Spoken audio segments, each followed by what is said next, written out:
Welcome to Tantra Lounge, Sex Talk Radio. Divine Kika is a radiant force, overflowing with positive energy, guiding you to a heart-opening, blissful, authentic tantric experience. This show will help you to expand your joy, cultivate more intimacy in your life, and rediscover the pleasure within your personal relationship.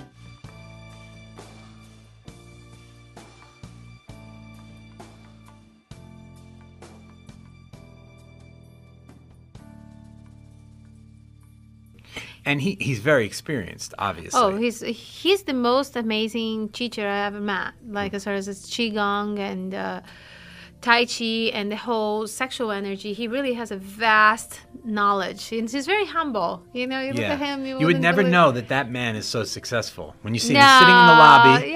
And he just looks like an everyday guy who's almost like a surfer, like a guy. he doesn't have a care in the world. Maybe that's why, because he knows how to take care of himself. Better than most. It's kind of integral to what I do, right? Because I work as a healer, as an acupuncturist, and as a hands-on healer, and I don't like my energy to get weak, and I don't like other people's illness energy to get stuck in me or on me or around me. So practicing Qigong, practicing Tai Chi and Bagua, the related martial arts, enables me to stay strong and feel good. It enables me to clear any energy that is sticking to me and recharge my battery. So that it gives me the capacity to operate as a healer with quite a few people in any given week. Like a 20-year-old, how many times a week should he? Once a week? It's a great question. No, it's a great question. And I'm going to attempt to answer it the Taoist way, which is by looking at what the history of Chinese medicine and Taoism says about this. And what the history of Chinese medicine says about this is once a day to once every 3 or 4 days if it's a 16 to 24-year-old healthy, strong male, right? Once a day? To once every 3 or 4 days. Like there's a spectrum. Okay. There's a spectrum. You don't have to fit that spectrum. You could be less, you could be more, right? There are guys that need more and there are guys that need less, but that's kind of an averaging. We're looking at what's healthier. And then as you're, say, moving into your late 20s and your early 30s, you might actually be reducing that number down a little bit. It might be once a week.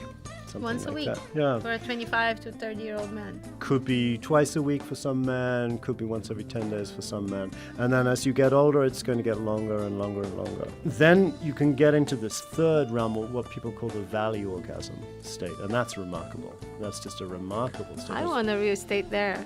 Say that again? I want a real estate at the Valley of Orgasm. It should be really expensive real estate there. I want to live there. I think I live there most of the time. Though. I think you might. So the valley orgasm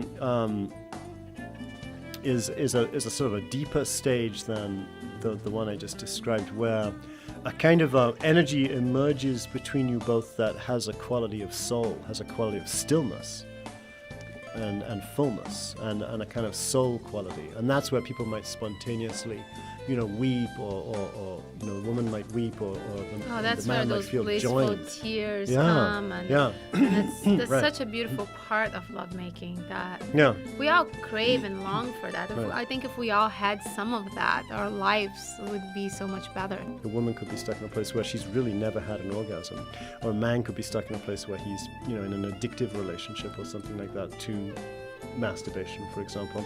And if you get a little deeper into it, very often you find there's a violation of trust in childhood. That these things go back to early childhood and teenage conditioning as a result of intimacy, and violations of intimacy or violations of trust, where the space of openness and intimacy has not been effectively modeled for somebody when they're a child. I would encourage men to examine if their use of pornography is causing them to lack sleep, causing them to be more isolated from their family or from their loved ones, and is actually causing them to not engage their creativity. Because that's a big thing with masturbation and pornography. Oh yeah, it's horrible. Right? Because if you're actually looking at that stuff for an hour or 2 or 3 every night, you're probably not writing the great American novel that you have within you. Mm-hmm. I mean, you're probably not doing that, you know. Just not as well. your energy, literally. Yeah.